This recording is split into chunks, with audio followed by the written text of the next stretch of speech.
योऽन्तः प्रविश्य मम वाचमिमां प्रसुप्तां सञ्जीवयत्यखिलशक्तिधरस्वधाम्ना अन्यांश हस्तचरणश्रवणत्वगादीन् प्राणान्नमो भगवते पुरुषाय तुभ्यम्।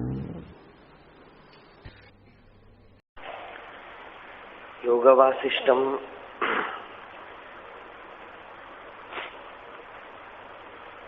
വാൽമീകി മഹർഷി തന്റെ ശിഷ്യനായ ഭരദ്വാജന് പറയുന്നതായിട്ടാണ് ആരംഭിക്കുന്നത്. അതിനൊരു കാരണമുണ്ട്. ഭരദ്വാജൻ വാൽമീകിയോട് ചോദിക്കുകയാണ്, ഞങ്ങൾ ഈ കാട്ടില് ഘോരവനത്തില് നമ്മളൊക്കെ വസിച്ച് തപസ് ചെയ്യുന്നു, എന്നിട്ടും പലപ്പോഴും മനസ്സ് നമ്മളെ വിഷമിപ്പിക്കുന്നുണ്ട്, ശാന്തി ഉണ്ടാവണില്ല, യോഗസ്ഥിതി ഉണ്ടാവണില്ല, പുറമേക്ക് എന്തെങ്കിലുമൊക്കെ കാണുമ്പോൾ ചലനം ഉണ്ടാവുന്നു. അങ്ങനെ ഇരിക്കുമ്പോ ശ്രീരാമൻ കുടുംബസ്ഥനായി ഇരുന്നു കൊണ്ട്, ചക്രവർത്തിയായിരുന്നു കൊണ്ട്, അനേക പ്രശ്നങ്ങളുടെ നടുവിൽ ഇരുന്നു കൊണ്ട് രാമന് സ്ഥിതപ്രജ്ഞനായിട്ട് ഇരിക്കാൻ എങ്ങനെ സാധിച്ചു എന്നാലോചിക്കണം. വാസിഷ്ഠത്തിൽ രാമനെ അവതാര പുരുഷനായിട്ടൊന്നും കാര്യമായിട്ട് ചിത്രീകരിക്കണില്ല. എന്തുകൊണ്ടെന്ന് വെച്ചാൽ, അവതാര പുരുഷനായി ചിത്രീകരിച്ചാൽ ഇതിനൊന്നും പിന്നെ അർത്ഥമില്ലാതെ പോവും. നമ്മളുടെ ഈ ഉപദേശത്തിനൊന്നും. നമ്മുടെ ആളുകൾ ചെയ്യുന്നത് തന്നെ അങ്ങനെയാണ്. ഏതെങ്കിലും ഒരു വലിയ ആചാര്യൻ വന്നാൽ പോലും അദ്ദേഹത്തിന്റെ ജീവിതത്തിൽ നമുക്ക് സ്വീകരിക്കാവുന്ന പലതും കണ്ടാലും, അദ്ദേഹത്തിന്റെ ഉപദേശങ്ങളൊക്കെ കേട്ടാലും നമ്മൾ ഉടനെ ചെയ്യുന്നത് എന്താ? അദ്ദേഹം അവതാര പുരുഷനാണ്, അതുകൊണ്ട് അദ്ദേഹത്തിന് ഇതൊക്കെ സാധിക്കും, നമ്മൾക്കിതൊന്നും പറ്റില്ല, ഞങ്ങൾ അദ്ദേഹത്തിനെ വെച്ച് പൂജിച്ചോളാം. ശ്രീകൃഷ്ണ ഭഗവാൻ പാവം കഷ്ടപ്പെട്ട് ഭഗവത്ഗീതയൊക്കെ ഉപദേശിച്ചു. പക്ഷെ അതിന് പകരം നമ്മൾ ആ ഗീതയൊക്കെ സ്വീകരിക്കുന്നതിന് പകരം കൃഷ്ണനെ പാൽപായസം വെച്ച് പറ്റിച്ചു കളയും. കൃഷ്ണന് അങ്ങനെ ഈ പാൽപായസം വെച്ച് കൃഷ്ണനെ തൃപ്തിപ്പെടുത്താനൊന്നും പറ്റില്ല എന്നാണ്. പാൽപായസം വെച്ച് നമ്മുടെ നാവിനെ തൃപ്തിപ്പെടുത്താം, കൃഷ്ണനെ തൃപ്തിപ്പെടുത്താനൊന്നും ഒക്കില്ല. കൃഷ്ണനെ തൃപ്തിപ്പെടുത്തണമെങ്കിൽ കൃഷ്ണന്റെ ഉപദേശം വേണം. അത് നമുക്ക് സ്വീകരിക്കാൻ വളരെയധികം ഡിസ്റ്റൻസ് തോന്നുമ്പോൾ എന്ത് ചെയ്യും? അദ്ദേഹത്തിനെ അവതാര പുരുഷനാക്കിയിട്ട് നമ്മൾ രക്ഷപ്പെടും.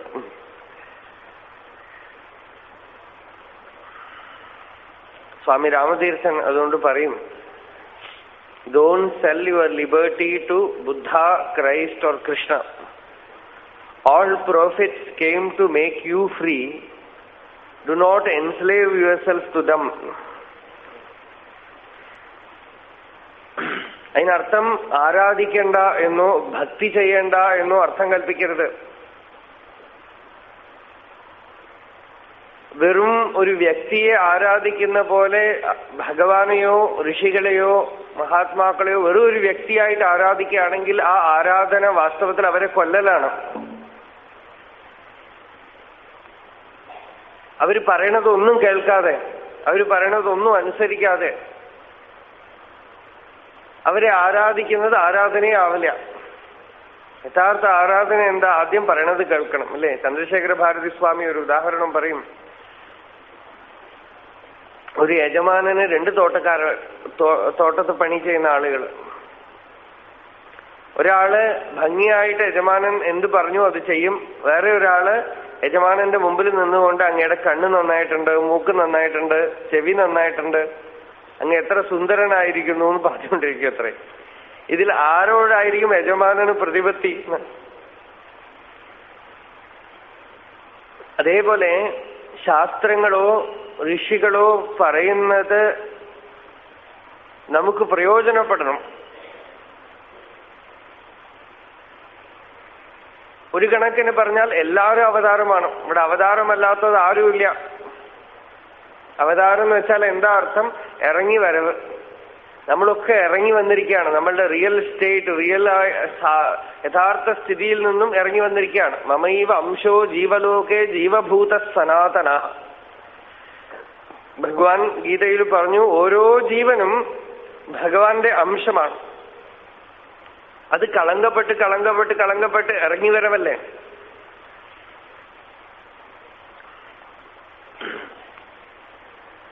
അപ്പോ വാസിഷ്ഠത്തിൽ ഭരദ്വാജൻ രാമനെ ഒരു മനുഷ്യനായി കരുതിക്കൊണ്ട് തന്നെയാണ് ചോദിക്കുന്നത് വാൽമീകിയോട്, അതെങ്ങനെ സാധിച്ചു? വാൽമീകി പറഞ്ഞു, രാമന് വസിഷ്ഠൻ ആത്മതത്വം ഉപദേശിച്ചു കൊടുത്തു. തത്വജ്ഞാനി ആയ രാമൻ വെള്ളത്തിൽ താമരദളം പോലെ സ്പർശമില്ലാതെ ജീവിച്ചു. തത്വജ്ഞാനം ഉണ്ടായിട്ടില്ലെങ്കിൽ അഥവാ ശാസ്ത്രകർത്തേഷു ലുണ്ഠതാം ഭവതാമിഹ ഭവതി അകൃത്രിമ അജ്ഞാനം ന കൽപ്പൈരപി നിർവൃത്തി. വാൽമീകി പറഞ്ഞു, ഈ തത്വജ്ഞാനം ഉണ്ടാവാതെ, സ്വരൂപജ്ഞാനം തെളിയാതെ, വെറുതെ ശാസ്ത്രം തത്വമേ പൂച്ച പൂച്ച എന്ന് പറയണ പോലെ ഉരുവിട്ടുകൊണ്ടിരുന്നാൽ അകൃത്രിമമായ അജ്ഞാനം ഉണ്ടാകും എന്നാണ്. അകൃത്രിമമായ അജ്ഞാനം ഉണ്ടാകും. ഈ ശാസ്ത്ര ഗർത്തങ്ങളിൽ മൊടന്തി നടക്കുന്ന നിങ്ങൾക്ക് അകൃത്രിമമായ അജ്ഞാനം ഉണ്ടാവും. കൽപ്പകാലം കഴിഞ്ഞാലും നിർവൃത്തി ഉണ്ടാവില്ല. അപ്പോഴാണ് ഭരദ്വാജൻ ചോദിക്കുന്നത്, രാമന് ഈ ജ്ഞാനം എങ്ങനെ ഉണ്ടായി? അപ്പോഴാണ് ഇന്നലെ പറഞ്ഞ സന്ദർഭം. ശ്രീരാമചന്ദ്രനെ വസിഷ്ഠ മഹർഷി തത്വോപദേശം ചെയ്യാണ്. വസിഷ്ഠനോട് രാമചന്ദ്രൻ പറയാണ്, ഭഗവാനെ, എന്റെ രോഗത്തിന് ചികിത്സിക്കൂ. മനസ്സ് എന്ന് പറയുന്ന ഈ രോഗത്തിന് ഇപ്പൊ ചികിത്സിച്ചിട്ടില്ലെങ്കിൽ പിന്നെ ചികിത്സിക്കാൻ സമയം കിട്ടില്ല. അതുകൊണ്ട് ചികിത്സിക്കുക. രോഗിക്ക് തനിക്ക് രോഗം ഉണ്ടെന്ന് അറിഞ്ഞാൽ തന്നെ പകുതി രക്ഷപ്പെട്ടു. സാധാരണ ഭ്രാന്തന്മാർക്ക് തങ്ങൾക്ക് ഭ്രാന്തുണ്ട് എന്നറിഞ്ഞാൽ തന്നെ പകുതി ഭ്രാന്ത് പോയി കഴിഞ്ഞു എന്നർത്ഥം. പക്ഷെ സാധാരണ ഒരു ഭ്രാന്തനും സമ്മതിക്കില്ല തനിക്ക് ഭ്രാന്തുണ്ട്. നാട്ടിലുള്ളവർക്കൊക്കെ ഭ്രാന്താണെന്ന് പറഞ്ഞാലും തനിക്ക് ഭ്രാന്താണെന്ന് ഒരു ഭ്രാന്തനും സമ്മതിക്കില്ല.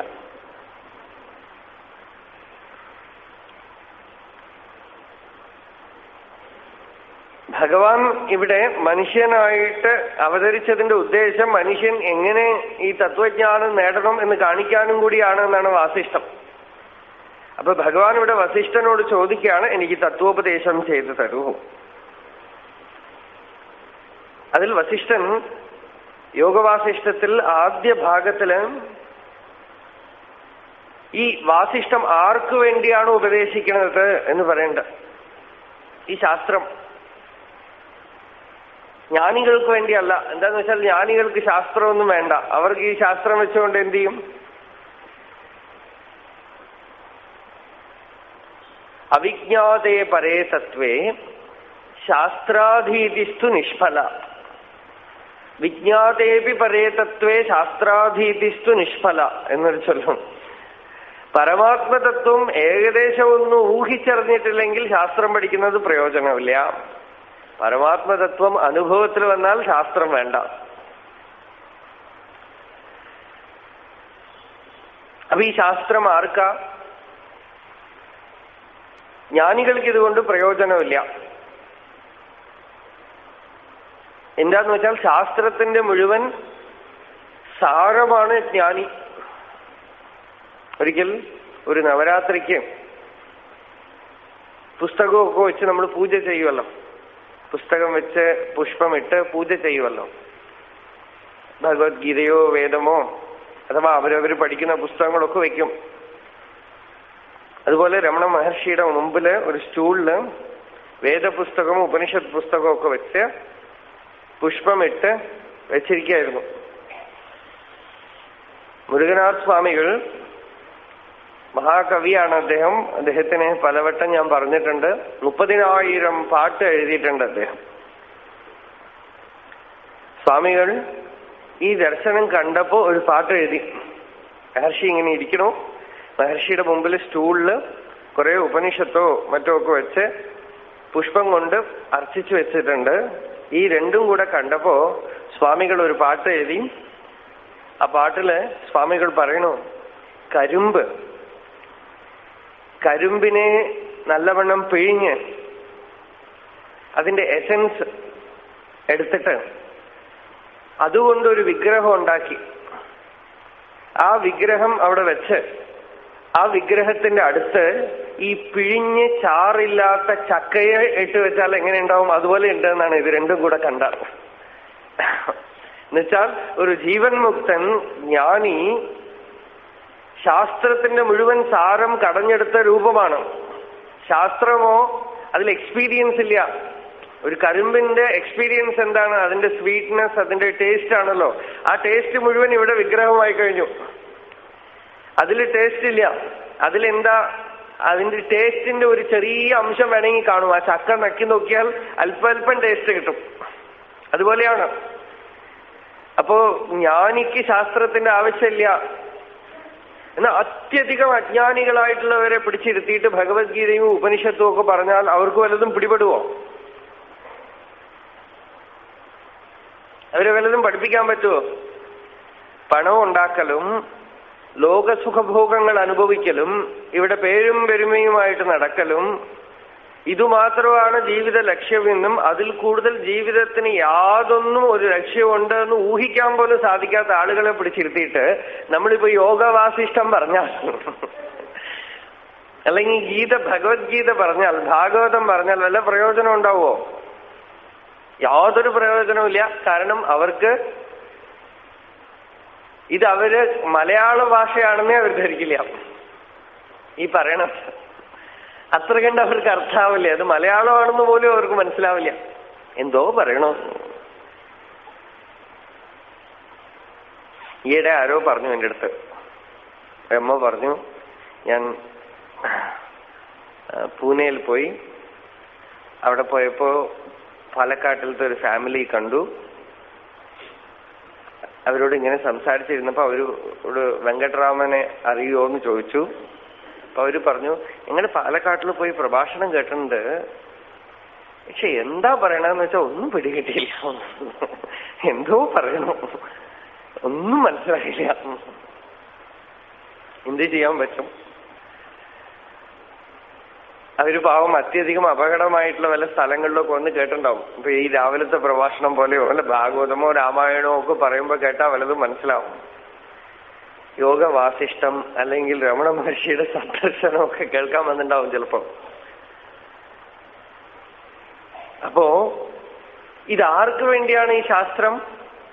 വസിഷ്ഠൻ പറയണു, അഹം ബദ്ധോ വിമുക്തസ്യാം ഇതി യസ്യാസ്തി നിശ്ചയഃ ന അത്യന്തം അജ്ഞഃ നോ തജ്ഞഃ സഹ അസ്മിൻ ശാസ്ത്രേ അധികാരവാൻ. ഞാൻ ബന്ധത്തിൽ കുടുങ്ങിയിരിക്കുന്നു, എനിക്ക് വിമുക്തനാകണം എന്ന് ഒരു അറിവ് ഉണ്ടായിരിക്കും. ആ ബന്ധം എന്താണ് എന്നും അറിയണം എന്നാണ് ശങ്കരാചാര്യസ്വാമി നിഷ്കർഷിക്കുന്നത്. ബന്ധം എന്ന് വെച്ചാൽ ഭാര്യയാണെന്നോ കുട്ടികളാണെന്നോ പണമാണെന്നോ ഒക്കെ ധരിച്ച് പലരും അതൊക്കെ ഉപേക്ഷിച്ചിട്ട് നടക്കും. ആചാര്യസ്വാമികൾ വിവേക ചൂടാമണിയിൽ പറയുന്നു, അഹങ്കാര ആദി ദേഹ അന്താൻ ബന്ധാൻ അജ്ഞാന കൽപ്പിതാൻ സ്വസ്വരൂപ അവബോധേന മോക്തും ഇച്ഛാ മുമുക്ഷുത.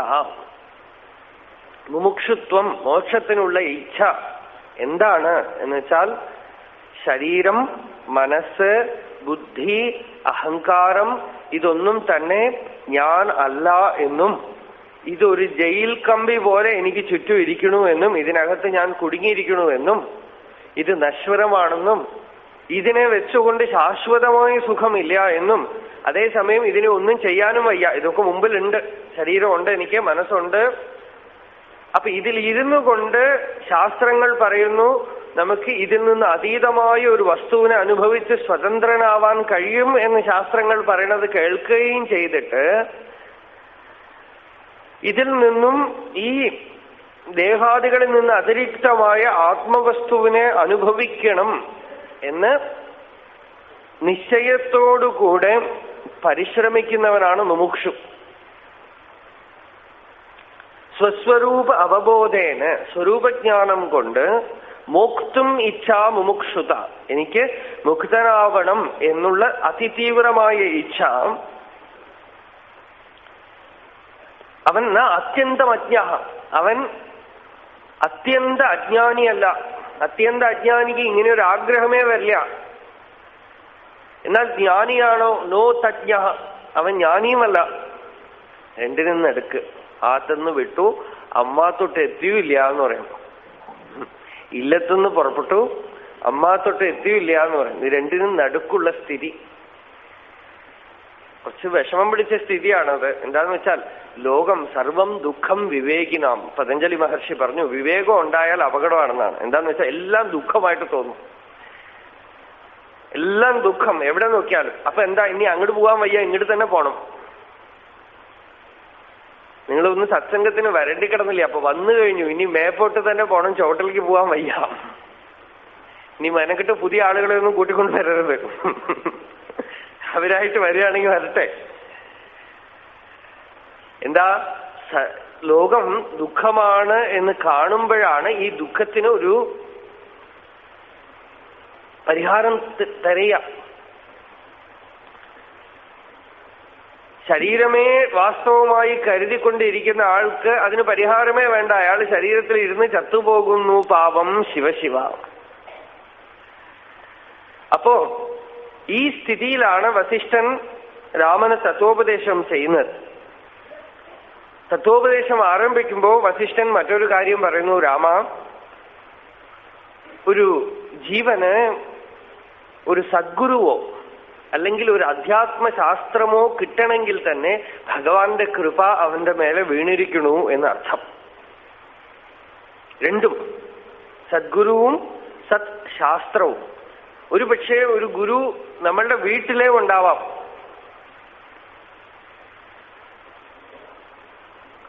നമ്മളുടെ ചുറ്റും എത്രയോ ഗുരുക്കന്മാരുണ്ട്. ഇന്ന് വൈകുന്നേരം നമ്മൾ കാണാൻ പോകുന്നു ഭാഗവതത്തിൽ ആ അവധൂതന് 24 ഗുരുക്കന്മാര്. അത് നമ്മൾ പലപ്പോഴും ചുറ്റും കാണുന്ന ആളുകളാണ്. നമുക്ക് അതിലൊന്നും ഗുരുവിനെ കാണാനുള്ള കണ്ണില്ല. നിസർഗദത്ത മഹാരാജ് ഒരിടത്ത് പറഞ്ഞു, ഈ ഗുരുക്കന്മാരെയും മഹാത്മാക്കളെയും തേടി പോകുന്നത് ഒരു വെറും മഠയത്തരമാണെന്നാണ്. എന്താന്ന് വെച്ചാൽ, നിങ്ങൾക്ക് കണ്ണില്ല, നിങ്ങൾ എവിടെ പോയി എന്ത് മഹാത്മാവിനെ കാണും? അഥവാ നിങ്ങൾക്ക് കണ്ണുണ്ടെങ്കിൽ നിങ്ങൾക്ക് ചുറ്റുമുള്ള പലരിലും മഹാത്മാക്കളെ നിങ്ങൾ കാണും. അവിടെ സാധാരണ ആളുകളുടെ നടുവിൽ മഹാത്മാക്കൾ ധാരാളമുണ്ട്, ജ്ഞാനികൾ ധാരാളമുണ്ട്. പക്ഷെ കാണാനുള്ള കണ്ണ് നമുക്കില്ല. നമ്മൾ സ്പെഷ്യലായിട്ടൊരു പേരോ ഒരു ഇൻസ്റ്റിറ്റ്യൂഷനോ, അതും ഇന്നത്തെ കാലത്ത് മഹാത്മാ എന്ന് വെച്ചാൽ വളരെ ഫേമസ് ആയിട്ടിരിക്കണം. ഒരു 10-30 ലക്ഷം ആളുകൾ അദ്ദേഹത്തിന്റെ കൂടെ ഉണ്ടാവണം എന്നാ മഹാത്മാ. വളരെ തെറ്റായ ഒരു അളവുകോലാണ് പ്രസിദ്ധി. അതും പ്രത്യേകിച്ച് ഇന്നത്തെ കാലത്ത്. എന്താന്ന് വെച്ചാൽ, ഇന്നത്തെ കാലത്ത് കുറെ പ്രൊപ്പഗാൻഡ, പല വിധത്തിലും പ്രൊപ്പഗേഷൻ ചെയ്ത് ആളെ കൂട്ടാം. ആള് കൂടുന്നതൊന്നും മഹാത്മ്യത്തിന്റെ ലക്ഷണമേ അല്ല. അപ്പൊ മഹാത്മാക്കളെയും ജ്ഞാനികളെ അല്ല തിരയേണ്ടത്. സത്യം വേണം എന്നുള്ള ദാഹം ഉണ്ടെങ്കിൽ നമുക്ക് ആര് പ്രയോജനപ്പെടുവോ അങ്ങനെ ഒരാള് ഭഗവാൻ നമ്മളുമായിട്ട് സംബന്ധപ്പെടുത്തും.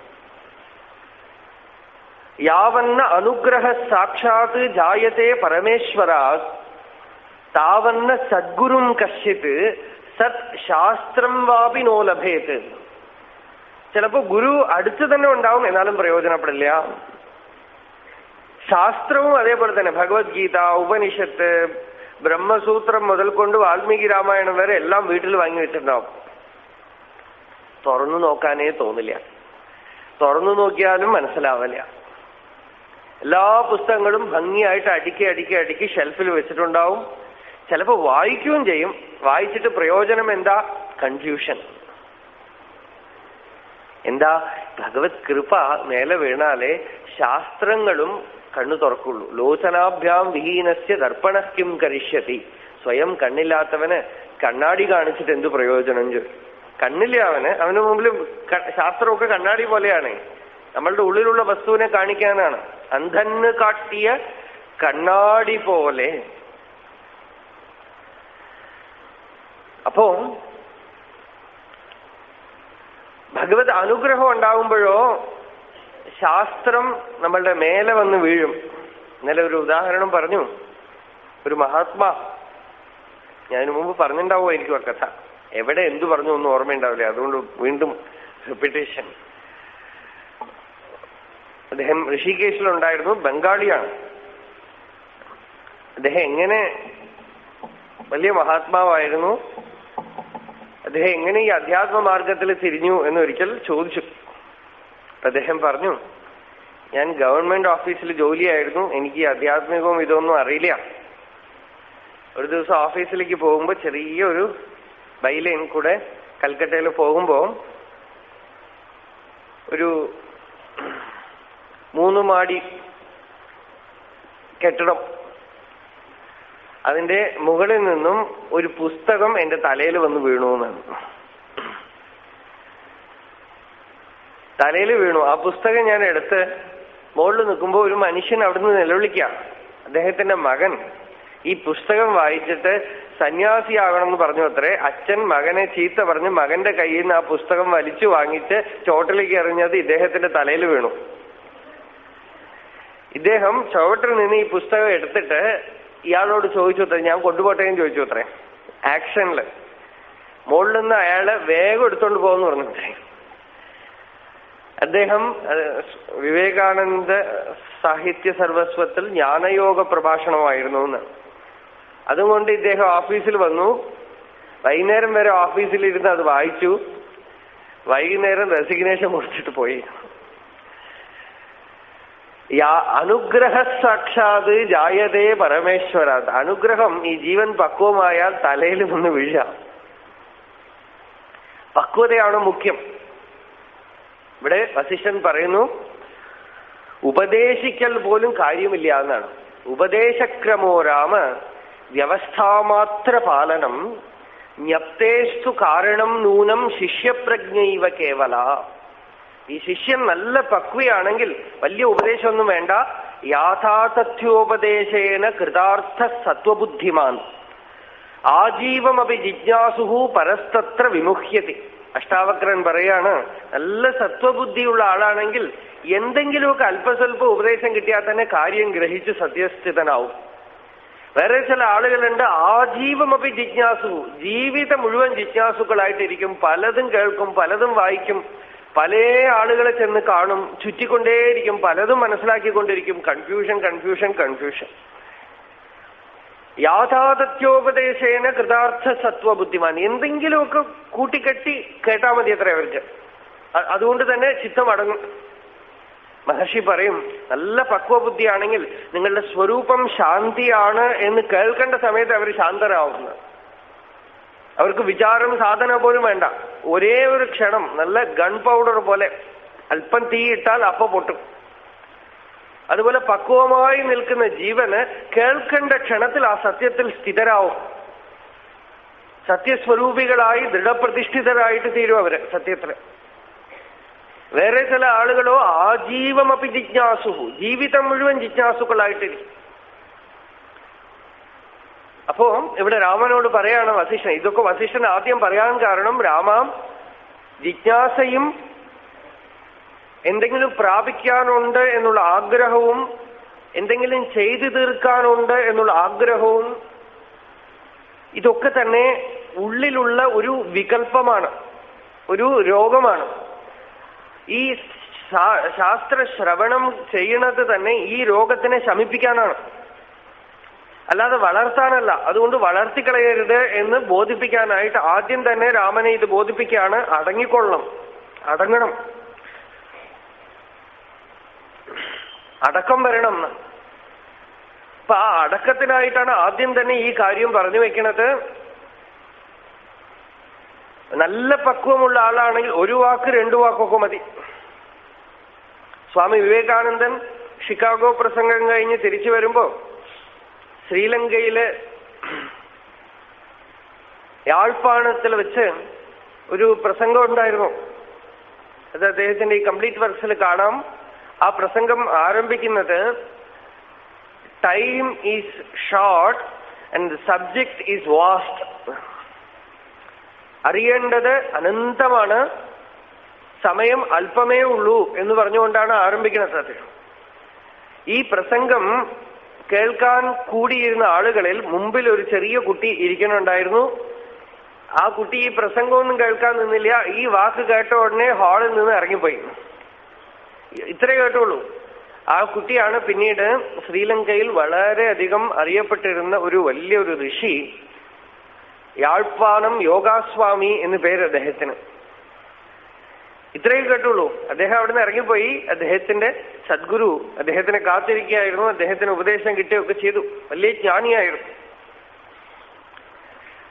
അപ്പോ നല്ല പക്വമുള്ള ആളാണെങ്കിൽ യാഥാർത്ഥ്യോപദേശേന എന്തെങ്കിലുമൊക്കെ കേൾക്കുന്നത് കൊണ്ട് തന്നെ വസ്തുനിശ്ചയം ഉണ്ടാവും. എന്താ കാത്തോണ്ടിരിക്കുക, റെഡി ആയിട്ടിരിക്കുകയാണത്, പക്വമായിട്ടിരിക്കുകയാണ്. അപ്പൊ ഉപദേശിക്കൽ എന്നൊക്കെ പറയുന്നത് വ്യവസ്ഥ പാലിക്കാനാണെന്നാണ്. നമുക്കൊരു ഗുരു ഇല്ല എന്ന് വരാൻ പാടില്ലല്ലോ. അതിനുവേണ്ടി ഒരു ഗുരു ശിഷ്യൻ.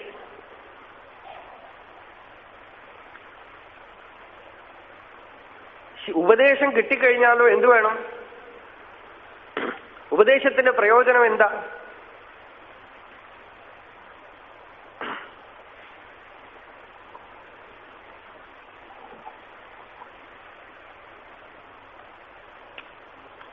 രമണാശ്രമത്തിലെ ശങ്കർമ്മ പാട്ടി എന്ന് പറഞ്ഞൊരു വൃദ്ധ സ്ത്രീ ഉണ്ടായിരുന്നു.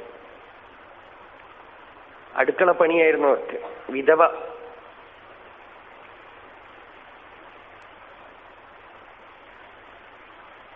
ചെറിയ കുട്ടിയായിരിക്കുമ്പോ തന്നെ വിധവയായി.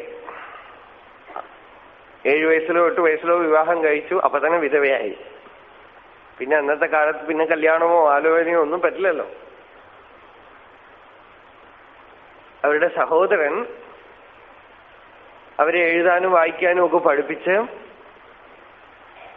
വീട്ടിൽ തന്നെ വേദാന്ത ഗ്രന്ഥങ്ങളൊക്കെ കൊണ്ടുവന്ന് കൊടുത്തു. കൈവല്യ നവനീതം, വാസിഷ്ഠം, ഗീത ഇതൊക്കെ വീട്ടിൽ തന്നെ പഠിച്ചു. തമിഴില് വാസിഷ്ഠമുണ്ട്, തമിഴില് കൈവല്യ നവനീതം എന്ന് പറഞ്ഞ് പ്രസിദ്ധമായ ഒരു വേദാന്ത ഗ്രന്ഥമുണ്ട്.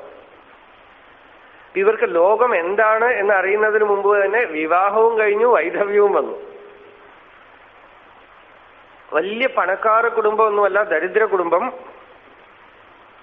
ഏട്ടന് വലിയ പ്രിയമാണ് അനുജത്തിയോട്. അപ്പൊ എന്ത് വേണമെങ്കിൽ എന്നോട് പറയൂ, ഞാൻ ചെയ്യാം എന്ന് ഏട്ടൻ പറഞ്ഞു. തനിക്ക് എന്ത് ആഗ്രഹം ഉണ്ടെങ്കിൽ പറയൂ. പക്ഷെ ദരിദ്ര കുടുംബം, വലിയ പണമൊന്നുമില്ല. അപ്പൊ ഈ കുട്ടി ഏട്ടനോട് പറഞ്ഞത്, എനിക്ക് വർഷത്തിൽ ഒരിക്കൽ എവിടെയെങ്കിലും ദിവ്യക്ഷേത്രങ്ങൾ ദർശിക്കണം, വേറെ ആഗ്രഹമൊന്നുമില്ല.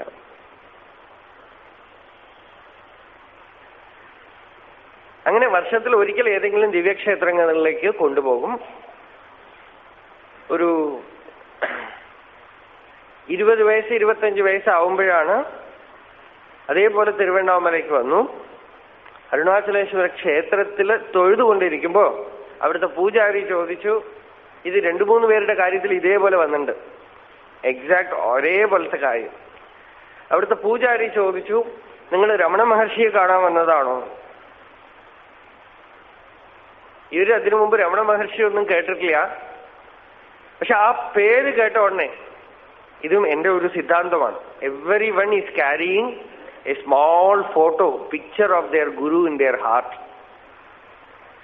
പലരും ചോദിക്കും, ഞങ്ങളുടെ ഗുരുവിനെ എങ്ങനെ കണ്ടെത്തും ചോദിക്കും. നിങ്ങൾ കണ്ടെത്തേ വേണ്ട, കാണുമ്പോ അറിയും. എന്താന്ന് വെച്ചാൽ നിങ്ങളുടെ ഉള്ളിലുള്ള ഫോട്ടോവും അതുമായിട്ട് താരതമ്യപ്പെടും. എല്ലാവരുടെ ഹൃദയത്തിലും ഉണ്ട് അത് ഫോട്ടോ.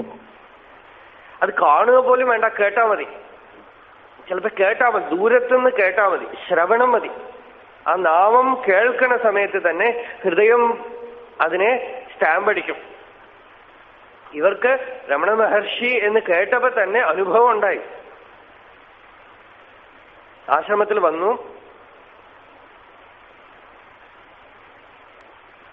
മഹർഷി കണ്ടപ്പോ തന്നെ കൈവല്യ നവനീതം, വാസിഷ്ഠം, ഗീത ഒക്കെ പഠിച്ചിട്ടുണ്ട്. സ്ഥിരപ്രജ്ഞൻ, ജീവൻ മുക്തൻ, ഗുണാതീതൻ, എന്തൊക്കെ ലക്ഷണങ്ങൾ പഠിച്ച് ശാസ്ത്രങ്ങൾ പഠിച്ച് അറിഞ്ഞിട്ടുണ്ടോ അത് മുഴുവൻ ഇപ്പൊ പറഞ്ഞ പോലെ കരിമ്പിന്റെ ചാറെടുത്ത് വെച്ച പോലെ ആ രൂപത്തിൽ അവിടെ കാണുന്നു. മനസ്സ് പരിപൂർണമായി അടങ്ങി എന്താ തീവ്ര വൈരാഗ്യത്തോടുകൂടെ ആരൊരു സദ്ഗുരുവിനെ സമീപിക്കുന്നുവോ, വൈരാഗ്യമാണ് മുഖ്യം.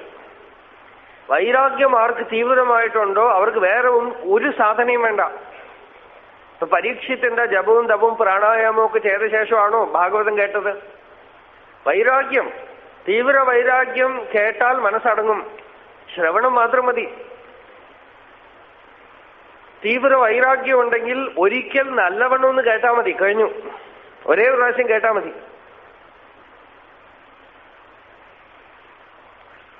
അതിതീവ്ര വൈരാഗ്യത്തോടു കൂടിയാണ് ഇവർ ചെന്നിരിക്കുന്നത്. എന്താന്ന് വെച്ചാൽ അവർക്ക് ഇനി ലോകം എന്തിന്, ഇനിയുള്ള ജീവിതം എന്തിന്, അവർക്ക് ഇനി ലോകത്തിൽ എന്തനുഭവിക്കാനാണ്?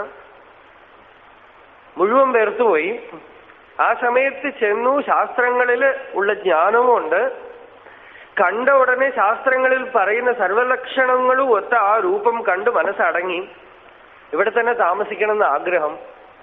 അന്ന് താമസിക്കാൻ അവിടെ കെട്ടിടങ്ങളുമില്ല, വീടുകളുമില്ല, ഒന്നുമില്ല, ഒക്കെ കാടാണ്. ചെറിയ ഈ ചീറ്റപ്പുലികൾ ഓടി നടക്കും അവിടെ. ചെറിയ ചെറിയ പുലികൾ ഓടി നടക്കും ആ സമയത്ത്. അപ്പൊ എവിടെ താമസിക്കും? അങ്ങനെ ഇരിക്കുമ്പോ അന്നത്തെ പ്രസിഡന്റ്, സർവാധികാരി നിരഞ്ജനാനന്ദ സ്വാമിയും വേറെ ഒരാളും കൂടെ തമ്മിൽ സംസാരിക്കണു. അടുക്കളപ്പണിക്ക് ഉണ്ടായിരുന്ന ആളിപ്പോ പോയി, അവിടെ ആരുമില്ല. അപ്പൊ വേറെ ആരോ അറിയണ ഒരാൾ സജസ്റ്റ് ചെയ്തുതാ, ഇവര് വന്നിട്ടുണ്ടല്ലോ,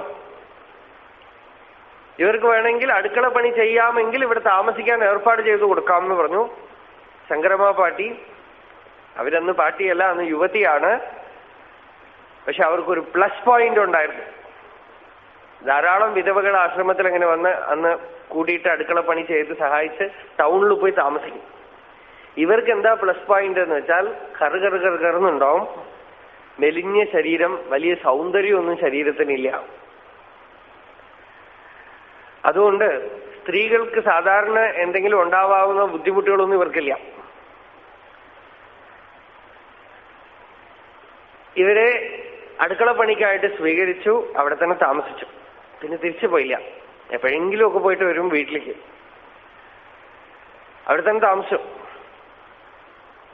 ദേഷ്യം വരും, എന്തെങ്കിലും ചിലപ്പോൾ ചീത്ത പറയും ആളുകളെ. അതൊരു വഴിയായിരുന്നു. ഇന്നലെ പറഞ്ഞ പോലെ അവർക്ക് വിധി നിഷേധങ്ങളൊന്നും ഇല്ല എന്ന് പറയുന്ന പോലെ ചിലപ്പോൾ ദേഷ്യപ്പെടും, ചീത്ത വിളിക്കും.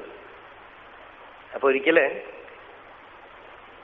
ഒരു ഭക്തൻ ചോദിച്ചു, എന്തിനാ ഇങ്ങനെ ചീത്ത വിളിക്കണ വരണവരെയൊക്കെ, ഇതിനാ ദേഷ്യപ്പെടണം, അതുകൊണ്ടാണ് നിങ്ങളെ ആർക്കും ഇഷ്ടപ്പെടാത്തത്. ഓ, മറ്റുള്ളവർക്ക് നമ്മളെ ഇഷ്ടപ്പെട്ടിട്ട് നമുക്കെന്ത് വേണം? മറ്റുള്ളവർ നമ്മളെ ഇഷ്ടപ്പെടണം, അതിനനുസരിച്ച് നമ്മൾ പെരുമാറണം, ഇതൊക്കെ ലോകവാസനയാണ് എന്ന് പറഞ്ഞു വെച്ചു. അത് അവരുടെ നിഷ്ഠയായിരുന്നു. വളരെ ശാന്തമായിട്ടിരിക്കും. അല്ലെങ്കിൽ ആരെടുത്തും പഴകണം എന്നുള്ള രുചിയില്ല. ഒരു ചെറിയ ബാഗ്, ഒരു സഞ്ചി, അത്രയേ ഉള്ളൂ അവരുടെ സാമഗ്രി. അടുക്കളയിൽ വെച്ചിട്ടുണ്ടാവും, പണി ചെയ്യും, യാതൊരു കംപ്ലൈന്റ് ഇല്ല ലൈഫില്. ആ പണി കഴിഞ്ഞാൽ ഒരു മൂലയിൽ ചെന്ന് ഇരുന്ന് അടങ്ങിയിരിക്കും. ഒരു കാൽ ഇങ്ങനെ മേലെ വെച്ചുകൊണ്ടിരുന്ന് അടങ്ങിയിരിക്കും. ഒരു ദിവസം അവരോട് ചോദിച്ചു, അടുത്ത് ചെല്ലുമ്പോ തന്നെ ഒരു ശാന്തി. ഒരു ഭക്തൻ ചോദിച്ചു, അവരുടെ അനുഭവത്തിനെ കുറിച്ച് ചോദിച്ചു, ഗുരുവിനോടുള്ള അനുഭവത്തിനെ. അപ്പൊ അവര് പറഞ്ഞു, ഈ പറഞ്ഞതൊക്കെ അപ്പോഴാണ്, ഈ വിധവയായതും ഇവിടെ വന്നതും മഹർഷിയെ കണ്ടത് മുതൽ ഈ ഒരു ശാന്തി. ഉപദേശം അപ്പപ്പോ കിട്ടും. അടുക്കളയില് ഇവർക്കായിട്ട്, ഈ വിധവകൾക്കായിട്ട് മഹർഷി രാവിലെ ഒരു 3 മണി 4 മണി ആവുമ്പോ വരും. ഇവരൊക്കെ ടൗണിൽ താമസിക്കുന്നവർ പതുക്കെ 6 മണി 7 മണി ആവുമ്പോഴേക്കും ആശ്രമത്തിൽ പണി ചെയ്യാനായിട്ട് വരും. വരുമ്പോ അവരോടൊക്കെ പതുക്കെ പതുക്കെ ഉപദേശം കൊടുക്കും, എങ്ങനെ ഇരിക്കണം. അടുക്കള പണി ചെയ്യുമ്പോ തന്നെ പതുക്കെ എങ്ങനെ വിചാരം കൊണ്ട് സ്വരൂപനിഷ്ഠരാവണം, ഇതൊക്കെ ഉപദേശിക്കും. കുറച്ച് ദിവസം കൊണ്ട് തന്നെ ഇവരുടെ മനസ്സ് പരിപൂർണമായി ശാന്തമായി. യാതൊരു ചലനമില്ല, നല്ല അടക്കം. എന്താന്ന് വെച്ചാൽ തീവ്ര വൈരാഗ്യം. അതുകൊണ്ട് പെട്ടെന്ന് ആത്മാനുഭവം ഉണ്ടായി. പക്ഷേ ഔത്സുക്യം ഉണ്ടാവും, സംശയം ഉണ്ടാവും. ചിലർക്ക് ആത്മാനുഭവം ഉണ്ടായാൽ പോലും സംശയം ഉണ്ടാവും. ശുഗന് പോലും അങ്ങനെയാണോ ഉണ്ടായത്? ശുഗാചാര്യർക്ക് ആത്മാനുഭവം ഉണ്ടായിട്ടും ഇത് തന്നെയാണോ അതെന്നൊരു സംശയം. അതേപോലെ ഈ അമ്മയ്ക്ക് സംശയം, ഒരു ചെറിയ സംശയം, അത് ഗുരു നിവൃത്തി ചെയ്യണം. ഇത് തന്നെ എന്ന് ഗുരു പറഞ്ഞാൽ മതി, അതോടുകൂടെ അടങ്ങും. പക്ഷേ ഗുരുവിനോട് പോയി ചോദിക്കാൻ പറ്റുമോ, ഞാൻ ഇരിക്കുന്നത് ആത്മാനുഭവ സ്ഥിതിയാണോ എന്ന് ചോദിക്കാൻ പറ്റുമോ? അതിനേക്കാളും മടയത്തരം ഒന്നുമില്ല. അപ്പൊ ഒരു ദിവസം അടുക്കളയില് മഹർഷി ഊണ് കഴിച്ച് പുറത്തേക്ക് ഇറങ്ങി. മഹർഷിയുടെ അടുത്ത് നിൽക്കുന്ന അറ്റൻഡൻസ് ആരെങ്കിലും ഉണ്ടെങ്കിൽ ഇവർക്കൊന്നും അടുത്തേ പോകാൻ പറ്റില്ല, അവരവിടെ ഇല്ല. അദ്ദേഹം പല്ല് ഒരു വേപ്പിന്റെ കഷ്ണം കൊണ്ട് പല്ല് തേക്കുക. അപ്പൊ ചെന്ന് നമസ്കരിച്ച് കൈവല്യ നവനീതത്തിലെ ഒരു പാട്ട്, ആ പാട്ടില് ശിഷ്യൻ ഈ അനുഭവം ഉണ്ടായിട്ട് ഗുരുവിനോട് പറയാണ്, ഹേ പ്രഭു, അനന്ത ജന്മങ്ങളായിട്ട് എന്റെ കൂടെ അവിടുന്ന് നിന്നു. എനിക്ക് ഉപദേശിക്കാനായി എന്റെ അന്തര്യാമിയായ അങ്ങ് എന്റെ മുമ്പിൽ ഒരു രൂപമെടുത്ത് ആവിർഭവിച്ചു.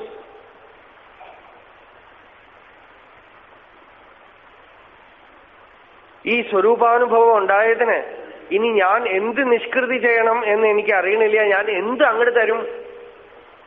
ഒരു പാട്ടാണതാണ്. അയ്യനെ അനന്ത ജന്മങ്ങൾ എന്നെ ആണ്ട മെയ്യനെ ഉപദേശിക്ക വെളിവந்த ഗുരുവേ പോற்றி.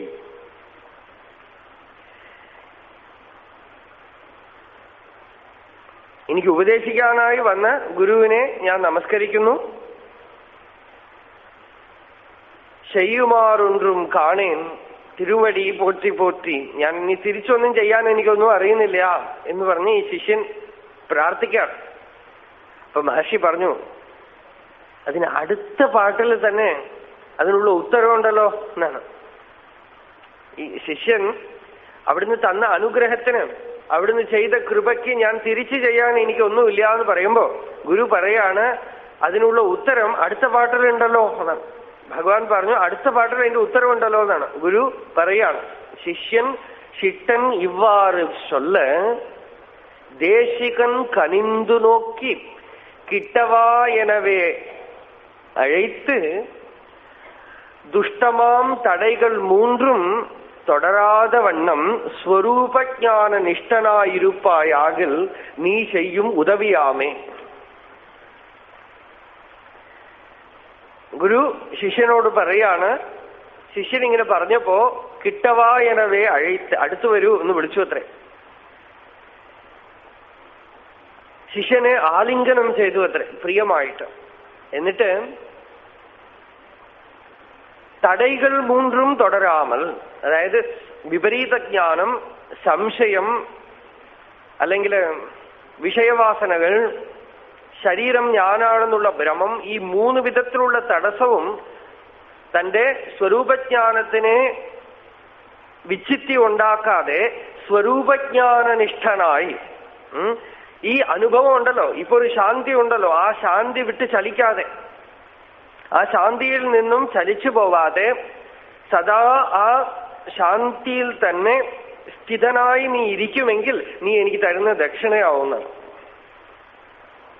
നീ എനിക്ക് തരുന്ന വലിയ ദക്ഷിണ അതാണ്, നീ എനിക്ക് തരാൻ പോകുന്ന ദക്ഷിണ. ആ ഇരിക്കുന്ന സ്റ്റേറ്റ് ഉണ്ടല്ലോ, സ്ഥിതി ഉണ്ടല്ലോ, അതിലങ്ങനെ ഇരിക്കുക, ചലിക്കാതെ ഇരിക്കൂ. അതിനേക്കാളും വലിയ നിഷ്കൃതി ദക്ഷിണയൊന്നും തരാനില്ല. സ്വരൂപജ്ഞാന നിഷ്ഠനായി ഇരുപ്പായാകിൽ നീ ചെയ്യും ഉദവിയാമേ. അവരങ്ങനെ തന്നെ ഇരുന്നു, ജീവിതാവസാനം വരെ അങ്ങനെ തന്നെ ഇരുന്ന് ശരീരം ചോട്ടിലിട്ടു ആ ശാന്തിയിൽ. അപ്പോ ഭഗവാന്റെയോ സദ്ഗുരുവിന്റെയോ ഭഗവാന്റെ അനുഗ്രഹം, കൃപ എന്ന് പറയുന്നത് തന്നെ നമുക്ക് ഗുരുപദേശത്തിനെ ഗ്രഹിക്കാനുള്ള ശക്തിയോ ശാസ്ത്രത്തിന്റെ മർമ്മത്തിനെ ഗ്രഹിക്കാനുള്ള ശക്തിയോ ആണ്. ആ പക്വത നമുക്കുണ്ടെങ്കിലേ മഹാത്മാക്കളുടെ സമ്പർക്കം ഉണ്ടായാലും ഈ തത്വോപദേശം ഫലപ്പെടുള്ളൂ. ആ പക്വത നമുക്കുണ്ടെങ്കിൽ സംസാര ദീർഘരോഗത്തിനുള്ള ഔഷധം കിട്ടും. ദീർഘരോഗം. മനസ്സ് തന്നെ രോഗം. മനസ്സ് ശമിച്ചു കിട്ടും. മനസ്സ് എങ്ങനെ ശമിക്കും? ഞാൻ ആര്, എന്റെ സ്വരൂപം എന്താണെന്നുള്ള വിചാരം കൊണ്ടേ മനസ്സ് അടങ്ങുള്ളൂ. ബാക്കി എന്തൊക്കെ സാധന ചെയ്താലും അവസാനം ഈ വിചാരത്തിലേക്ക് വരണം. അതുകൊണ്ടാണ് ശ്രീകൃഷ്ണ ഭഗവാൻ ഉദ്ധവർക്ക് ഇത് ഉപദേശിച്ചത്, അർജുനന് ഇത് ഉപദേശിച്ചത്, വസിഷ്ഠൻ ശ്രീരാമചന്ദ്രന് ഇത് ഉപദേശിച്ചത്, ശ്രീരാമൻ ലക്ഷ്മണന് ഇത് ഉപദേശിച്ചത് അധ്യാത്മരാമായണത്തില്. എന്താ? ഈ ജ്ഞാനത്തിലേക്ക് വരണം. എവിടെയെങ്കിലും ഒക്കെ ചുറ്റി ചുറ്റി അവസാനം ഇതിലേക്ക് വരണം.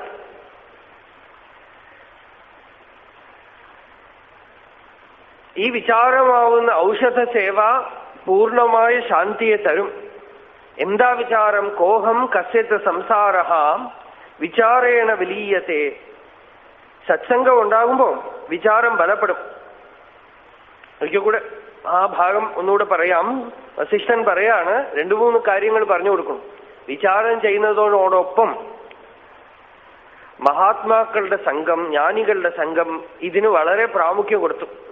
എന്നിട്ട് രാമനോട് പറയുന്നു, ഏത് ദേശത്തിൽ തത്വജ്ഞാനികളില്ലയോ, ഏത് ദേശത്തിൽ സാധുസംഘമില്ലയോ അവിടെ കഴിയുമെങ്കിൽ ഒരു രാത്രി പോലും താമസിക്കരുത് എന്നാണ്.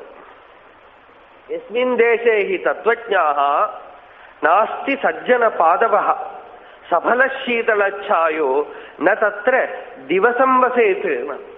ഒരു ദിവസം പോലും അവിടെ ചെന്ന് താമസിക്കരുത്. എന്താന്ന് വെച്ചാൽ സത്സംഗത്തിനേക്കാളും 100 ഇരട്ടി ബലം ദുസ്സംഗത്തിനുണ്ട്. എന്താന്ന് വെച്ചാൽ വാസന നമ്മളുടെ ഉള്ളിൽ ഉള്ളത് കൊണ്ട് ദുസ്സംഗം പെട്ടെന്ന് പിടിക്കും. സത്സംഗം കിട്ടിയിട്ടില്ലെങ്കിലും തനിച്ച് കിടന്നു ഉറങ്ങിയാലും വേണ്ടില്ല ദുസ്സംഗത്തിൽ കുടുങ്ങരുത് എന്നാണ്. ആർക്കും ഉപദ്രവമില്ല. ദുസ്സംഗ സർവതായേവ ത്യാജ്യ. അപ്പോ സജ്ജനസംഘത്തിൽ ഇരിക്കണം. സജ്ജനസംഘം കിട്ടാത്ത സ്ഥലത്ത് താമസിക്കരുത്. സത്തുക്കൾ ഒന്നും ഉപദേശിച്ചിട്ടില്ലെങ്കിലും ചെന്ന് കാണുക. സദാ സന്തോ അഭിഗന്തവ്യാഹ. ഇതൊക്കെ നമുക്ക് ക്ലൂ ആണ്. എന്താണെന്ന് വെച്ചാൽ നമ്മൾക്ക് അവരൊന്നും ഉപദേശിച്ചിട്ടില്ലെങ്കിലും they will give you a protective aura, presence. അതിലിരിക്കുമ്പോ നമ്മൾ ചുവട്ടിലേക്ക് പോവില്ല. മേപ്പെട്ട് പോയിട്ടില്ലെങ്കിലും ചുവട്ടിൽ പോവില്ല. ഈ ഭാഗവതത്തില് ഭരത ചക്രവർത്തി മാനിനെ ചിന്തിച്ച് മാനായി ജനിച്ചു. മാനിന്റെ ശരീരത്തിൽ സാധനയോ വിചാരമോ തപസ്സോ ഒന്നും ചെയ്യാൻ പറ്റില്ല. പക്ഷെ ആ ജന്മത്തിൽ ആ മാൻ എന്ത് ചെയ്തു എന്ന് വെച്ചാൽ മേലോട്ട് പോയിട്ടില്ലെങ്കിൽ ഇനി ചുവട്ടിൽ പോവാൻ പാടില്ല എന്നുള്ള നിശ്ചയത്തിൽ ഋഷികളുടെ ആശ്രമത്തിലും സജ്ജന സംഘത്തിലും ആ സമ്പർക്കത്തിൽ തന്നെ ഇരുന്ന് കഴിച്ചുകൂട്ടി മാനിന്റെ ശരീരം ഉപേക്ഷിച്ചു. അടുത്ത ജന്മം ജഡഭരതനായിട്ട് ജനിച്ചു. ആദ്യ ജന്മത്തിൽ തപസ് ചെയ്തു, കഠിന തപസ് ചെയ്തു. രണ്ടാമത്തെ ജന്മത്തിൽ തപസ്സൊന്നും ചെയ്തില്ല, സത്സംഗം മാത്രം ചെയ്തു. മൂന്നാമത്തെ ജന്മത്തിൽ പൂർണ്ണ ബ്രഹ്മനിഷ്ഠനായി. അപ്പോ തപസ്സൊക്കെ എന്തിനാ? സാധുസംഘം ഉണ്ടാവാനാണ്. സാധുസംഘം ഉണ്ടായാൽ മലയമാരുതൻ വീശുമ്പോ വിശറിയൊന്നും വേണ്ട. അല്ല, മലയമാരുതൻ വീശുന്ന സമയത്ത് അതിൽ വിശറിയും പിടിച്ചുകൊണ്ടിരിക്കണം. സുഖമായി കുളിർകാറ്റ് വീശുമ്പോ വേറെ ഒന്നും ആവശ്യമില്ല. ശൂന്യം ആപൂർണതാമേതി മൃത്യുരപി അമൃതായതേ ആപത് സമ്പതിവാഭാതി വിദ്വജ്ജന സമാഗമാത്. നമ്മള് ശൂന്യചിത്തരായിട്ട് സാധുക്കളുടെ സംഘത്തില് ജ്ഞാനികളുടെ അടുത്തേക്ക് ചെല്ലുമ്പോ ആപൂർണതാമേതി പൂർണ്ണത അനുഭവപ്പെടും. മൃത്യുവിനെ ഭയന്നുകൊണ്ട് സാധുക്കളുടെ സംഘത്തിൽ ചെല്ലുമ്പോ മൃത്യുരപി അമൃതായതേ, മൃത്യു അമൃതമായിട്ട് തീരും. പരീക്ഷത്തിനുണ്ടായി. വലിയ ആപത്തുമായിട്ട് സാധുസംഘത്തിൽ ചെല്ലുമ്പോ ആപത് സമ്പതിവാഭാതി, ആപത്ത് നമുക്ക് വലിയൊരു സമ്പത്തായിട്ട് അനുഗ്രഹമായിട്ട് തീരും. വിദ്വജ്ജന സമാഗമാത്ത്, മഹാത്മാക്കളുമായിട്ട് സമ്പർക്കം ഉണ്ടാകുമ്പോ. ഇത് പഴയകാല കഥ വേണ്ട, അടുത്ത കാലത്തുള്ള കഥകൾ പലതും നിങ്ങൾ എടുത്തു നോക്കിയാൽ കാണാം. പലപ്പോഴും ആപത്ത് ഉണ്ടാകുമ്പോഴോ എന്തെങ്കിലും മരണഭയം ഉണ്ടാകുമ്പോഴോ ഒക്കെ നമ്മൾ സാധുക്കളുടെ സംഘത്തിൽ പോകും. സാധുക്കൾ നമ്മളെ ഏതെങ്കിലും വിധത്തിൽ അനുഗ്രഹിക്കും. ശ്രീലങ്കയിൽ ഉണ്ടായിരുന്ന ഒരാള് സ്വാമി ശിവാനന്ദ സരസ്വതിയെ കാണാൻ ചെന്നു. ചെറിയ പയ്യനായിരിക്കുമ്പോ 10-25 വയസ്സ് അദ്ദേഹത്തിന്. അപ്പൊ തന്നെ ഹാർട്ട് പ്രോബ്ലം. ഡോക്ടർമാർ പറഞ്ഞു അധികകാലം ജീവിക്കില്ല എന്ന് പറഞ്ഞതാണ് അദ്ദേഹത്തിന്. അപ്പൊ ശിവാനന്ദ സ്വാമിയെ ഋഷികേശിൽ കാണാൻ ചെന്നു. ശിവാനന്ദ സ്വാമി അദ്ദേഹത്തിന് വലിയ പണമൊന്നും ഉണ്ടായിരുന്നില്ല. സ്വാമിജി വലിയ കാരുണ്യ മൂർത്തിയാണ് അദ്ദേഹം. അപ്പോ ശ്രീലങ്കയില് ശിവാനന്ദ സ്വാമി ഒരു ട്രിപ്പ് നടത്തിയപ്പോഴാണ് ഈ പയ്യനെ കണ്ടത്. അപ്പൊ ഋഷികേശിലേക്ക് വരാനായിട്ട് ഈ പയ്യന് പണം കൊടുത്ത് ഒരു ഇൻട്രഡക്ഷൻ ലെറ്റർ കൊടുത്ത് എങ്ങനെ വരണോ എന്നൊക്കെ പറഞ്ഞു കൊടുത്ത് താൻ പൈസയും കൊടുത്തിട്ട് പോയി. അങ്ങനെയാണ് ഋഷികേശിൽ പോയത്. ഋഷികേശിൽ പോയപ്പോ ഈ കുട്ടി പറഞ്ഞു ഇതുപോലെ ഹാർട്ട് പ്രോബ്ലം ഉണ്ട്, അധികകാലം ജീവിക്കില്ല, അപ്പൊ ഇനി ഉള്ള കാലം എനിക്ക് പ്രയോജനപ്പെടുത്തണം, ഇതൊക്കെ അനുഗ്രഹമായിട്ട് തരും. അപ്പൊ സ്വാമി പറഞ്ഞു നീ ഇനിയിപ്പോ ഇത്ര ദൂരം ഒന്നും വരണ്ട, നീ തിരുവണ്ണാമലയിൽ പോയി ഇരിക്കും, ഏതായാലും മരിക്കുന്നത് നല്ല സ്ഥലത്താവട്ടെ, തീർത്ഥക്ഷേത്രത്തിൽ ഇരിക്കുക, തിരുവണ്ണാമലയിൽ ചെന്നിരിക്കൂ എന്ന് പറഞ്ഞു സ്വാമി ശിവാനന്ദ. ഇതെപ്പോ ഏകദേശം 1950 മുമ്പാണ്. അദ്ദേഹം ഇപ്പോഴും ഉണ്ട് അവിടെ, ഇപ്പോഴും ഉണ്ടാവും. അതായത് ഏകദേശം 90 വയസ്സായി, ഹാർട്ട് പ്രോബ്ലം ആയിട്ട് മരിക്കാനായിട്ട് വന്ന ആളാണ്, ഇപ്പോഴും ഉണ്ട്. ആരുടെ അടുത്തും മിണ്ടൊന്നുമില്ല, ഇങ്ങനെ ഏകാന്തമായിട്ട് വന്നിട്ട് പോകും. ആപത് സമ്പതിവാഭാതി മൃത്യുരപി അമൃതായതേ ശൂന്യം ആപൂർണതാമേതി വിദ്വജ്ജന സമാഗമാത്. എനിക്ക് അറിഞ്ഞ സംഭവങ്ങളാവുന്നതുകൊണ്ട് ഓർമ്മ വരണു പെട്ടെന്ന്.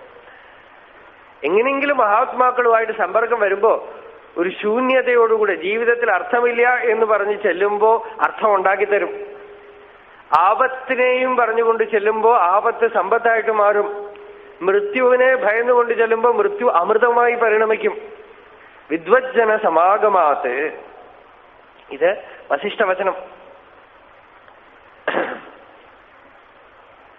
അത്രയും പറഞ്ഞപ്പോ നമ്മളിത് ഗുരുവിനും ശാസ്ത്രത്തിനും ഒക്കെ ഓവർ ഇമ്പോർട്ടൻസ് കൊടുക്കും. അതും പാടില്ല. ഒരു ഭാര്യയ്ക്കും ഒരു സ്ത്രീക്കും പുരുഷനും ഒരു ബ്രാഹ്മണൻ വിവാഹം കഴിച്ചു വെക്കുന്നു. വിവാഹം കഴിച്ചു വെച്ചാൽ ഈ സ്ത്രീ പുരുഷന്മാർക്ക് നിത്യസംബന്ധം ആ ജന്മത്തില്.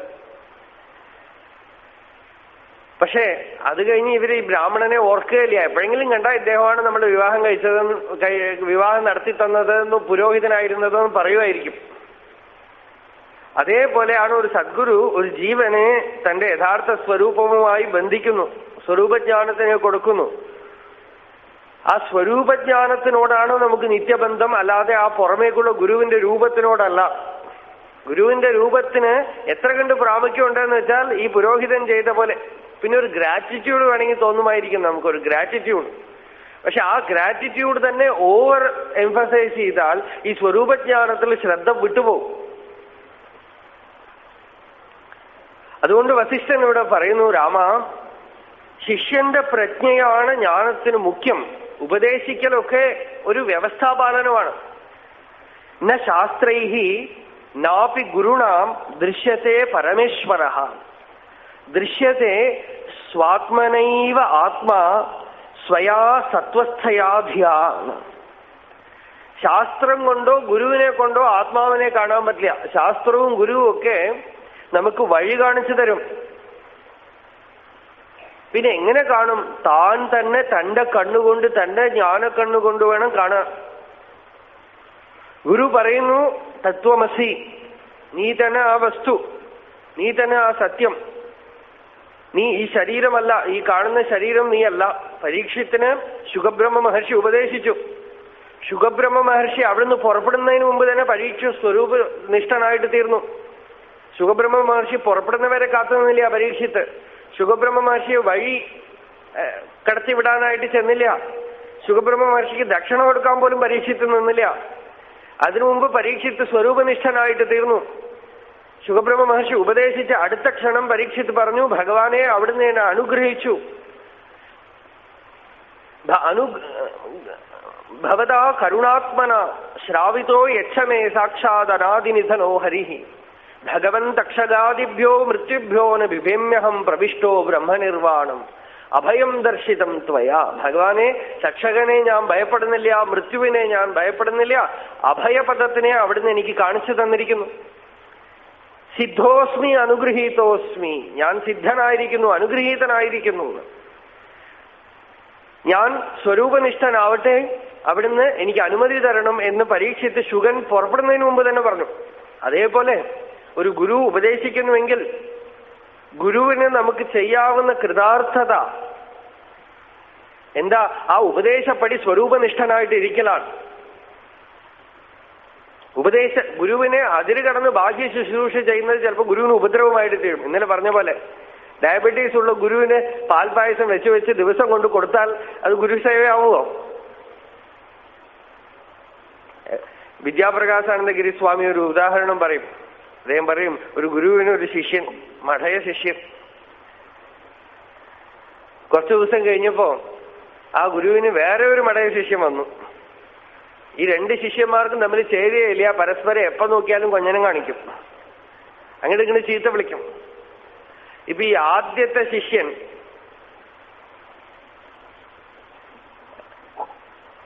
എക്സ്പീരിയൻസ്ഡ് ശിഷ്യൻ, അദ്ദേഹമാണ് ദിവസവും ഗുരുവിനെ ഉച്ചയ്ക്ക് കിടക്കുന്ന സമയത്ത് കാല് മസാജ് ചെയ്ത് കൊടുക്കുക അത്രേ. അപ്പൊ രണ്ടാമത്തെ ശിഷ്യൻ പറഞ്ഞു, അങ്ങനെ ഇപ്പൊ താൻ മാത്രം ചെയ്യണ്ട, എനിക്കും ചെയ്യണം. രണ്ടുപേരും കൂടെ അടി ബഹളമായി. അപ്പൊ ഗുരു പറഞ്ഞു, നിങ്ങൾ ചണ്ട കൂടണ്ട, വലത് കാല് പഴയ ശിഷ്യൻ, ഇടത് കാല് പുതിയ ശിഷ്യൻ, രണ്ടുപേർക്കും കൊടുത്തു. ഗുരു വിചാരിച്ചു, ഇങ്ങനെ ശിഷ്യന്മാരെ കിട്ടിയ എത്ര സുഖം. രണ്ട് കാലും രണ്ട് ശിഷ്യന്മാരുടെ കയ്യിൽ അനർത്ഥത്തിനായിട്ട് ഏൽപ്പിച്ചിട്ട് ഗുരു കിടന്നു, ഉറങ്ങി. ഇത് ദിവസം രണ്ടുപേരും രണ്ടു കാലും മസാജ് ചെയ്യും. കുറെ കഴിഞ്ഞപ്പോ എന്തായി? വലത് കാല് ഒരാളുടെ ഓണർഷിപ്പായി, ഇടത് കാല് വേറെ ഒരാളുടെ ഓണർഷിപ്പായി. ഈ പഴയ ശിഷ്യന് ഗുരുവിന്റെ ഇടതുകാല് കണ്ടാലേ ഇഷ്ടമല്ല, പുതിയ ശിഷ്യന് ഗുരുവിന്റെ വലതുകാല് കണ്ടാ വെറുപ്പാണ്. രണ്ടു പേർക്കും പരസ്പര വിദ്വേഷം. ഒരു ദിവസം മസാജ് ചെയ്തുകൊണ്ടിരിക്കുമ്പോ പഴയ ശിഷ്യൻ അറിയാതെ ഗുരുവിന്റെ ഇടതുകാല് തൊട്ടുപോയി. അപ്പൊ ഈ രണ്ടാമത്തെ ശിഷ്യന് ദേഷ്യം, തനിക്ക് ആരും അധികാരം തന്നു ഇടതുകാല് തൊടാൻ? ഞാൻ തൊടും. ഒന്നുകൂടി തൊട്ടു. അപ്പൊ മറ്റേവനുണ്ടല്ലോ, ഞാനും വലതുകാല് തൊടും എന്ന് പറഞ്ഞ് ഗുരുവിന്റെ വലതുകാല് തൊട്ടു അത്രേ. അപ്പൊ മൂത്ത ആൾക്ക് വലിയ ദേഷ്യം വന്നു. അയാള് ചപ്പാത്തി പരത്താൻ വെച്ചിരിക്കുന്ന ഒരു കുഴവി എടുത്തിട്ട് ആ ഇടതുകാലിലേക്കിട്ട് ഒന്ന് കൊടുത്തു. ഗുരുവിന് എന്താ സംഭവിക്കണതെന്ന് മനസ്സിലാവുന്നതിന് മുമ്പ് മറ്റേയാളും ഒരു പ്രയോഗം നടത്തി വലതുകാലിലേക്ക്.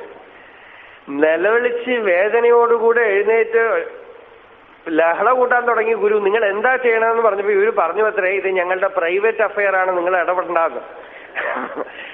ഞങ്ങളുടെ പ്രൈവറ്റ് ആണ്, ഇതിൽ നിങ്ങൾ ഇടപെടേണ്ട ആവശ്യമില്ല, ഡു നോട്ട് ഇന്റർഫിയർ. ഇതാണ് ശിഷ്യന്മാർ. ഗുരുവിനെ വെറും ശരീരമാണെന്ന് കരുതിയാൽ ഇതുപോലെ ആയിട്ട് തീരും എന്നാണ്. ഗുരു ശുശ്രൂഷ ഗുരു ഉപദ്രവമായിട്ട് തീരും. ഗുരു ശുശ്രൂഷ എന്താ? സ്വരൂപജ്ഞാന നിഷ്ഠനായിരുപ്പായാകിൽ നീ ചെയ്യും ഉദവിയാമേ. ആ സ്വരൂപജ്ഞാന നിഷ്ഠയാണ് ഗുരുവിന് ചെയ്യാവുന്ന ഏറ്റവും വലിയ സേവ. അപ്പോ ദൃശ്യത്തെ സ്വാത്മനൈവ ആത്മാ, തന്റെ അന്തരാത്മാവിനെ കൊണ്ട് വേണം ആത്മാവിനെ കാണാൻ. ഒരു വിളക്കിനെ എങ്ങനെ അറിയും? വിളക്കുകൊണ്ട് അറിയും. വേറെ ടോർച്ച് വേണോ? വിളക്ക് എവിടെ ഉണ്ടെന്ന് പുറത്തുനിന്ന് ഒരാൾ കാണിച്ചു തന്നാൽ അങ്ങോട്ട് വന്ന് കാണാം. അതേപോലെ ഗുരു പറയുന്നു, സത്യം എന്റെ ഉള്ളിലുണ്ട്, കണ്ടെത്തൂ. എന്റെ ഉള്ളിൽ ഏതൊന്ന് ഞാൻ ഞാൻ ഞാൻ ഞാൻ എന്ന് അനുഭവപ്പെടുന്നുവോ ഇത് തന്നെ സത്യം.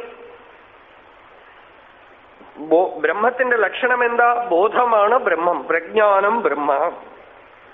ശരി, ആ പ്രജ്ഞാനം ബ്രഹ്മ എന്ന് വെച്ചാൽ പ്രജ്ഞാനത്തിന് എവിടെ അന്വേഷിക്കും? അപ്പോഴാണ് രണ്ടാമത്തെ സൂചന തന്നത്, തന്റെ ഉള്ളിൽ സെന്ററില് ഞാൻ ഞാൻ എന്ന് അനുഭവപ്പെടുന്നത് എന്തോ അത് തന്നെ പ്രജ്ഞാനം.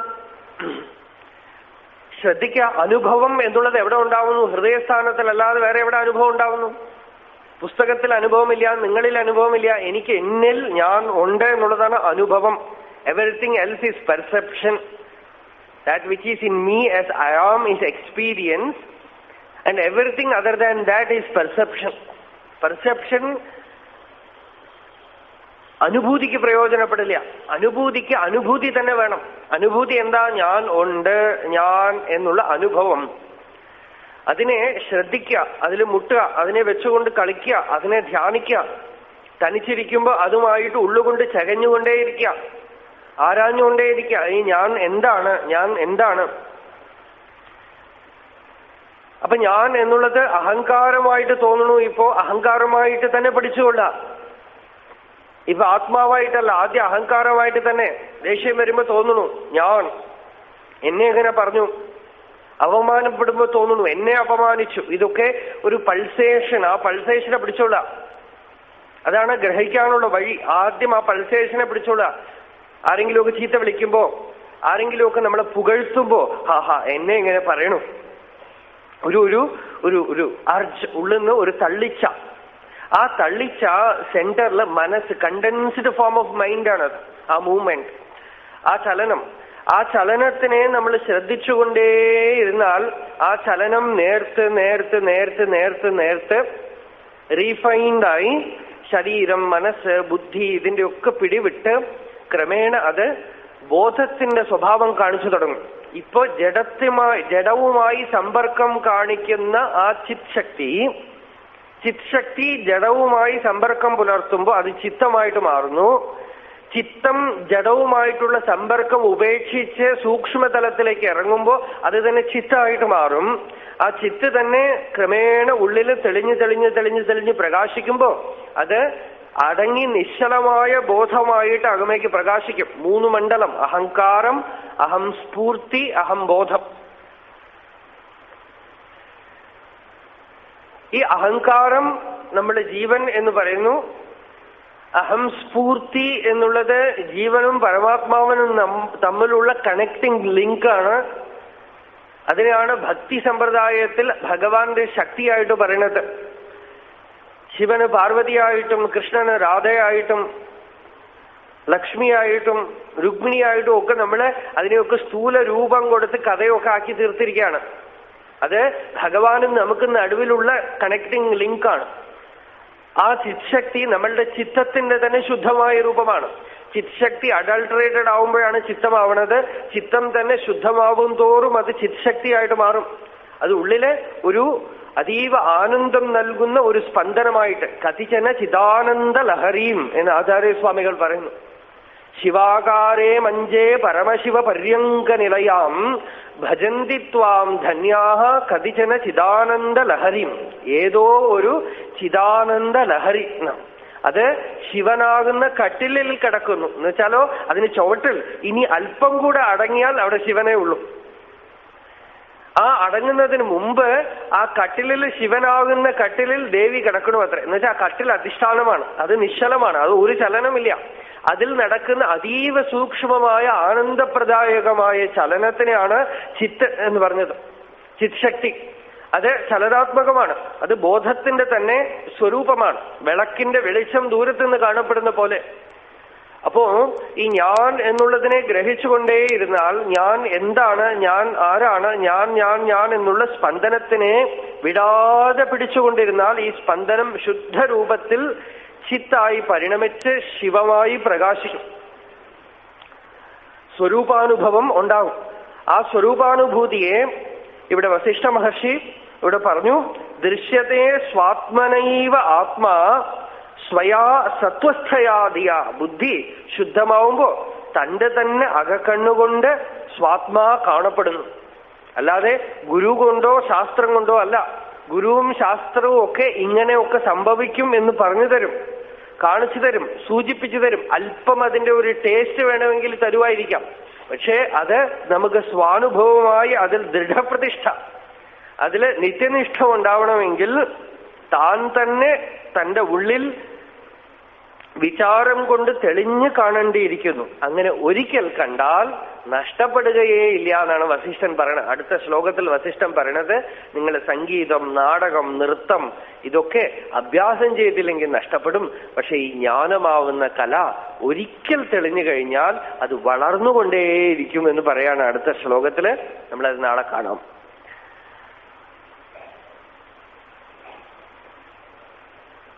അരുണാചല ശിവ അരുണാചല ശിവ അരുണാചല ശിവ അരുണാചല അരുണാചല ശിവ അരുണാചല ശിവ അരുണാചല ശിവ അരുണാചല